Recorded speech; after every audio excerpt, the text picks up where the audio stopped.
Hello students, सबसे पहले तो आपको नव वर्ष की बहुत बहुत शुभकामनाएं। Happy new year. और उड़ीसा के जो एग्रीकल्चर और हॉर्टिकल्चर में ग्रेजुएट स्टूडेंट्स हैं उनके लिए ओपीएससी का एक शानदार नव वर्ष का तोहफा है, यानी एक शानदार खुशखबरी है। नव वर्ष के प्रारंभ होते ही ओपीएससी ने एक नोटिफिकेशन जारी किया, यानी 2025 के खत्म होते होते आखिरी रात को डब्ल्यूओ की नई वैकेंसी, सरप्राइज वैकेंसी है, उसका नोटिफिकेशन आ गया। डब्ल्यूओ बोले तो असिस्टेंट एग्रीकल्चर ऑफिसर, और पद भी बहुत अच्छे आए हैं, 118 पद। तो उड़ीसा के एग्रीकल्चर और हॉर्टिकल्चर स्टूडेंट्स के लिए इससे अच्छी न्यूज नव वर्ष पर क्या हो सकती है ना। तो अपने इस सेशन के अंदर जानेंगे कि इस वैकेंसी में क्या है, क्या एग्जाम पैटर्न है, क्या सिलेबस रहने वाला है और क्या इंपॉर्टेंट टाइमलाइन है। तो सबसे पहले तो अपने बात करते हैं कि नोटिफिकेशन कब जारी हुआ। नोटिफिकेशन जारी हुआ 2025 की आखिरी रात को, यानी 31 दिसंबर को। टोटल नंबर ऑफ पोस्ट कितनी है? 118। इसमें से फीमेल्स के लिए कितनी रिजर्व है? 40 रिजर्व है। ऑनलाइन आवेदन कब स्टार्ट होगा? बहुत जल्द, 10 जनवरी से। कब तक होगा? 27 जनवरी तक। ये आपका ऑनलाइन एप्लीकेशन जो है उसके लिए डेट है, टाइमलाइन है। अब अपनी बात करें, 118 में से जनरल की कितनी पोस्ट है? 61। एससी बीसी की कितनी है? 14। एससी की कितनी है? 29। और एसटी की कितनी है? 14। ये ब्रैकेट में दी गई वुमेन्स के लिए रिजर्व है। एक्स सर्विसमैन के लिए भी 4 है यहां पे, स्पोर्ट पर्सन के लिए 1 है, और डिसेबिलिटी वाले जो पर्सन है उनके लिए 5 है। अब बात आती है क्वालिफिकेशन क्या है। मैंने शुरू में ही मेंशन किया है कि बीएससी एग्रीकल्चर है ना, बीएससी एग्रीकल्चर और बीएससी हॉर्टिकल्चर के स्टूडेंट एलिजिबल है। बाकी इन्होंने स्पेशल मेंशन कर दिया है कि इनके अलावा कोई भी इक्विवेलेंट डिग्री आपके पास है फिर भी एलिजिबल नहीं हो भाई। तो अगर कोई फॉरेस्ट्री वाला या अदर एलाइड सेक्टर वाला पूछता है तो इन्होंने इस लाइन में स्पष्ट बना कर दिया है कि नहीं जी, आप एलिजिबल नहीं हो। एज की बात करें तो 2 जनवरी 1983, 2 जनवरी 1983 से पहले का आपका जन्म नहीं होना चाहिए। 1 जनवरी 2004 के बाद का जन्म नहीं होना चाहिए। मिनिमम एज है 21 ईयर और मैक्सिमम एज है 42 ईयर, 42 वर्ष, है ना। इसके अलावा जो कैटेगरी में छूट होती है वो तो है ही, इसके लिए पीडीएफ में आप डिटेल देख लेना। नोटिफिकेशन का पीडीएफ ऑनलाइन एग्रीकल्चर टेलीग्राम पे डाल दिया जाएगा, आप उस पीडीएफ को देख लीजिए। अगर आपको स्पेशली कुछ एज में रिलैक्सेशन से रिलेटेड देखना है, मिनिमम एज में कभी रिलैक्सेशन नहीं होता, जो अपर लिमिट होती है उसी में कोई रिलैक्सेशन होता है, ठीक है। अब बात आती है अदर स्टेट एलिजिबल है या नहीं है। उड़ीसा मना नहीं करता है कि अदर स्टेट वाले एलिजिबल नहीं है, लेकिन एक शर्त लगा देता है, तो उससे यह तय है कि उड़ीसा के ही स्टूडेंट्स एलिजिबल है।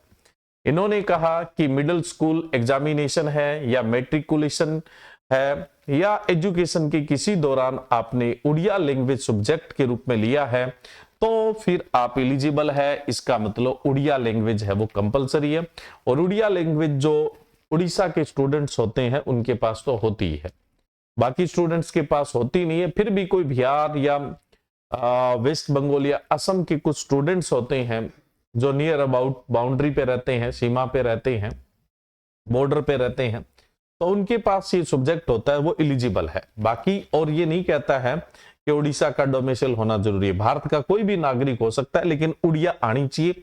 अब उड़िया आती है, उसका सर्टिफिकेशन होना चाहिए, और सर्टिफिकेशन का मतलब है आपके पास मिडिल स्कूल एग्जामिनेशन या मैट्रिकुलेशन के दौरान या क्लास जो आपका 7th है उसके दौरान, यानी किसी भी एजुकेशन के लेवल पर आपके पास उड़िया लैंग्वेज एक सब्जेक्ट के रूप में था तो आप इसके लिए एलिजिबल है। अदरवाइज आप एलिजिबल नहीं है, तो मोस्ट ऑफ अदर स्टूडेंट समझ लो एलिजिबल नहीं है।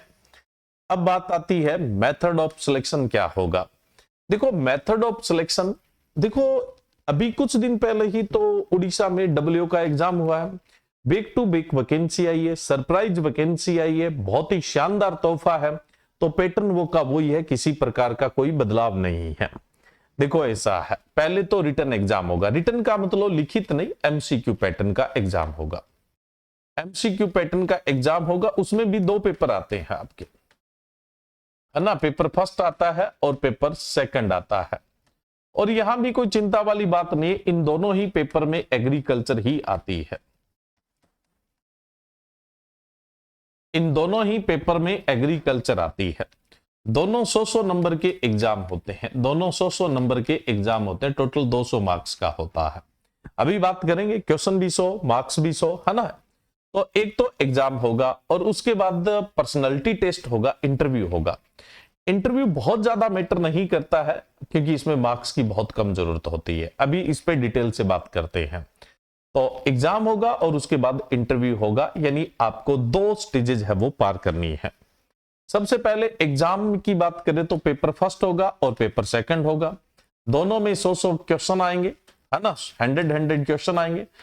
एक क्वेश्चन 1 मार्क्स का रहेगा और टोटल 100 मार्क्स के ये रहेंगे। दोनों पेपर का अगर टोटल देखोगे तो 200 मार्क्स रहेंगे। नेगेटिव मार्किंग करते हो तो 1/4 कटेगा, यानी 25% कटेगा भाई, 0.25 कटेगा। एक क्वेश्चन गलत होने पर 0.25 कट जाएगा, एक क्वेश्चन सही होने पर 1 मिलेगा। 100 क्वेश्चन करने के लिए 2 घंटे मिलेंगे, यानी दोनों एग्जाम को करने के लिए 2-2 घंटे का टाइम है वो आपको दिया जाएगा। एग्जाम का तो ये सिस्टम है। अब उसके बाद जो पर्सनालिटी टेस्ट बोले तो इंटरव्यू, वो सिर्फ 25 मार्क्स का है। इसका मतलब पूरा दमखम है वो किस पे लगाना होता है, वो एग्जाम पर ही आपको लगाना होता है। रिटन एग्जाम आप जिसको बोल देते हैं। अब देखो पेपर जो फर्स्ट है उसका सिलेबस क्या रहेगा, सेम वही, agronomy, farming system, sustainable agriculture, organic farming और crop production technology. First unit में, फर्स्ट पेपर में इसमें टोटल आपकी 4 यूनिट है। सेकंड यूनिट के अंदर रहेगा हॉर्टिकल्चर। हॉर्टिकल्चर में fruit crops, vegetable crops, floriculture crops आ जाएगी। यूनिट थर्ड जो है वो है प्लांट पैथोलॉजी और माइक्रोबायोलॉजी से संबंधित। तो इसमें फील्ड क्रॉप है, उसके डिजीज वगैरह आ जाएंगे। हॉर्टिकल्चर क्रॉप्स के आ जाएंगे, एंटोमोलॉजी आ जाएगी, और उसके अलावा नेमेटोड वगैरह है वो आ जाएंगे, यानी प्रोटेक्शन से संबंधित है थर्ड यूनिट। फोर्थ यूनिट है उसमें एग्रीकल्चर और सेरिकल्चर, एग्रोमेट्रोलॉजी और क्लाइमेट चेंज और फॉरेस्ट्री, ये पार्ट रहेगा। ये पेपर फर्स्ट के लिए रहेगा। पेपर सेकंड के अंदर क्या रहेगा, एक तो रहेगा geo informatic and nano technology, fundamental of soil science, soil fertility, nutrient management, problematic soil, problematic में एसिडिक, सेलाइन, एल्केलाइन, ये सब है ना। तो ये आपका सेकंड पेपर की फर्स्ट यूनिट में रहेगा। यूनिट सेकंड में क्या होगा, सीड टेक्नोलॉजी होगा, जेनेटिक्स एंड प्लांट ब्रीडिंग होगा और क्रॉप फिजियोलॉजी होगा। थर्ड यूनिट में क्या होगा, थर्ड यूनिट के अंदर extension education, agriculture economics, statics, agri business management और agricultural marketing, trade and price, यानी इकोनॉमिक्स, एक्सटेंशन, एग्री बिजनेस और स्टैटिस्टिक वाला पार्ट है वो तीसरी यूनिट में होगा सेकंड पेपर की। और जो फोर्थ यूनिट है उसमें क्या रहेगा, देखो फोर्थ यूनिट में रहेगा agricultural heritage, farmer empowerment schemes है वो रहेगी। जितनी भी एग्रीकल्चर से ओरिएंटेड स्कीम्स है वो आपकी रहेगी। तो ये फर्स्ट पेपर और सेकंड पेपर का सिलेबस है। सिलेबस में सिर्फ और सिर्फ आपका एग्रीकल्चर रहेगा जी। अब यहां पे जो सबसे बड़ी चीज है, सबसे जो सरप्राइज करने वाली चीज है वो क्या है, सबसे मेन सरप्राइज करने वाली चीज है कि एग्जाम कब होना है।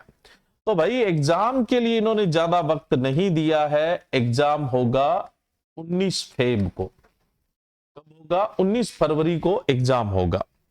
यानी कुल मिला के मोटे मोटे ये समझ लो 45 दिन का टाइम है वो आपको मिलेगा, 45 डेज का टाइम है वो मिलेगा, सिर्फ और सिर्फ 45 दिन का टाइम। एग्जाम डेट और कंफर्म कर देता हूं मैं। हाँ जी, इन्होंने कहा है कि टेंटिव जो डेट है ना वो 19 फरवरी है। 19 फरवरी भाई, 19 फरवरी 2026, 27 मत समझ लेना। यानी दिन है आपके पास पूरे 45। यानी इधर से ये आप नोटिफिकेशन वीडियो देख रहे हैं, ये बंद होते ही आपके हाथ में किताब आ जानी चाहिए।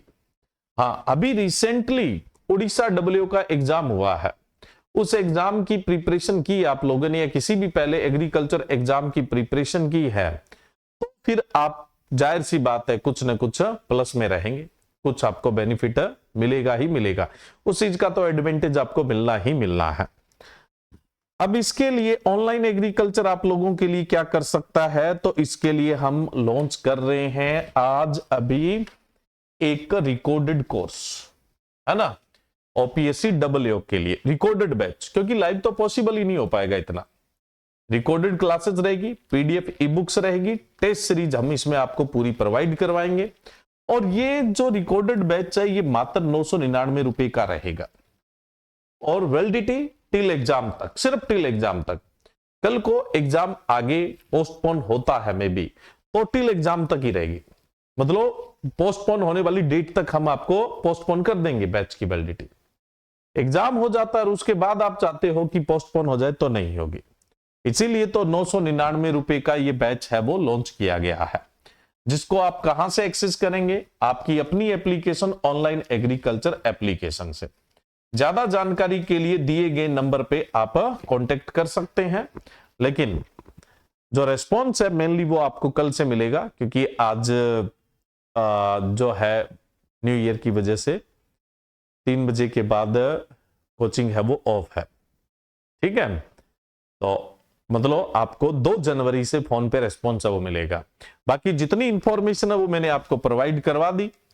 अगर आपको कहीं भी क्लासेस की जरूरत है तो आपको बिना सोचे जल्द ही बैच एक्सेस कर लेना चाहिए, और सेल्फ स्टडी से बेहतर कर सकते हो तो आप सेल्फ स्टडी के साथ है वो बेहतर करिएगा। इसमें टेस्ट सीरीज शामिल है, टेस्ट सीरीज के लिए आपको अलग कहीं जाने की आवश्यकता नहीं रहने वाली है। तो आज ही ज्वाइन करें ऑनलाइन एग्रीकल्चर ई प्लेटफॉर्म, और 2026 में डब्ल्यू बनने का सपना साकार करें। ओके, थैंक यू, जय हिंद, जय भारत।